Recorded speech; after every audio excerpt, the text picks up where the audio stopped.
Spaceman Splorf fixed the piping. Spaceman Splorf unclogged the toilets.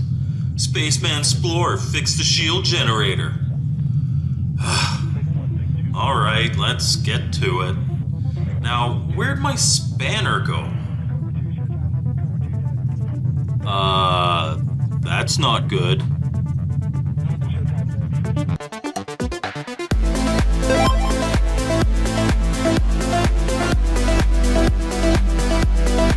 Welcome to Mike's Gaming Gala. I'm Mike, and this week we're looking at Spaceman Splorf, Planet of Doom for the Atari 2600. Published by Pack Rat Video Games and distributed by Good Deal Games Homebrew Heaven. Spaceman Splorf comes in a professionally printed box with a manual that's really more of just a leaflet, a couple of art cards, and a new injection molded cartridge. This version is one of multiple ports of the original Commodore 64 homebrew programmed by the late, great Andreas Gustafsson. How does it fare on the 2600? Let's see. Turning on our console, we're greeted by a title screen. No options, no settings, just the title, credits, high score, and your most recent score. Pressing the button gets you right into the gameplay.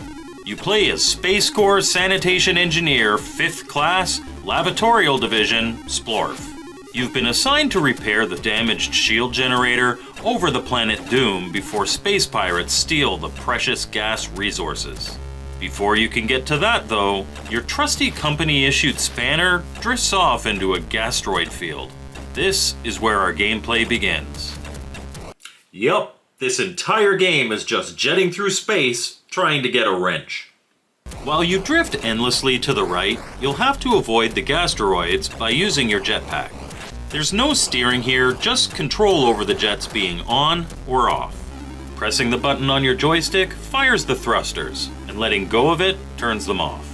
Seriously, that's it. Think of the controls kind of like Flappy Bird, except here you don't have to keep tapping the button. You can hold it for a longer blast from your jets. Although the story behind this game is that you're chasing your spanner, you can't actually get it. The actual goal of the game is simply to make it as far as you can and get the highest score possible. The movement here is great. It really feels like you're floating, and you'll have to be careful with your thrusters because at the top of the playfield is a defense barrier and at the bottom is a planet surface. Hit them or any of the gasteroids flying towards you and it's instant game over. No lives, no continues, no second chances, get hit once and you're done. As you would expect from great physics, letting go of the thrust doesn't immediately stop you from rising, and hitting it doesn't immediately start you taking off. Depending on how fast you're moving in either direction, it'll take a bit of time to stop that momentum. It takes a bit of getting used to, but eventually, once you get the hang of it, you'll be able to control your movement smoothly without a bunch of minor adjustments, drifting over and under gastroids with grace. Spoiler alert, as you can probably tell from my footage, I haven't quite mastered the grace part of the movement yet. That said, when you die in Spaceman Splorf, it's your fault. Always. The control here is tight and precise. Add to that the funky music, and there are definitely times that you kind of enter a zen state. When you die, you're sent right back to the title menu, and you're just a button press from hopping back in. The music doesn't even stop.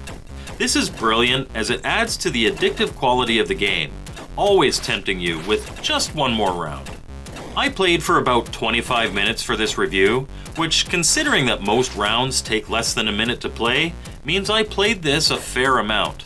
In that time, I got all the way up to nearly 3,000 points, a mere 1,000 points shy of being eligible to get a patch from Pack Rat. I know that if I played this for, say, another half hour, I'd get that score of over 4,000. This game is approachable and masterable.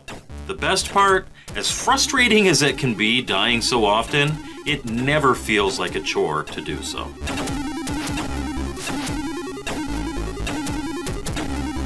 And that's Spaceman Splorf, Planet of Doom for the Atari 2600. So what did I think? It's incredibly simple, of course, but it's also incredibly fun. Seriously, the only control here is pressing the button, but it's got that unique addictive quality that will keep you coming back again and again and again, trying to better your score. The 2600 really is at its best when it keeps it simple. Spaceman Splorf looks great and plays great. I sincerely really liked this game. It's available on other platforms again, but if you're keen on the Atari, it's worth it. Thank you for watching my video, I hope you liked it, and thank you so much to my channel members. I appreciate the support so much. As always, my contact info is in the description, and we'll see you next time on Mike's Gaming Gala.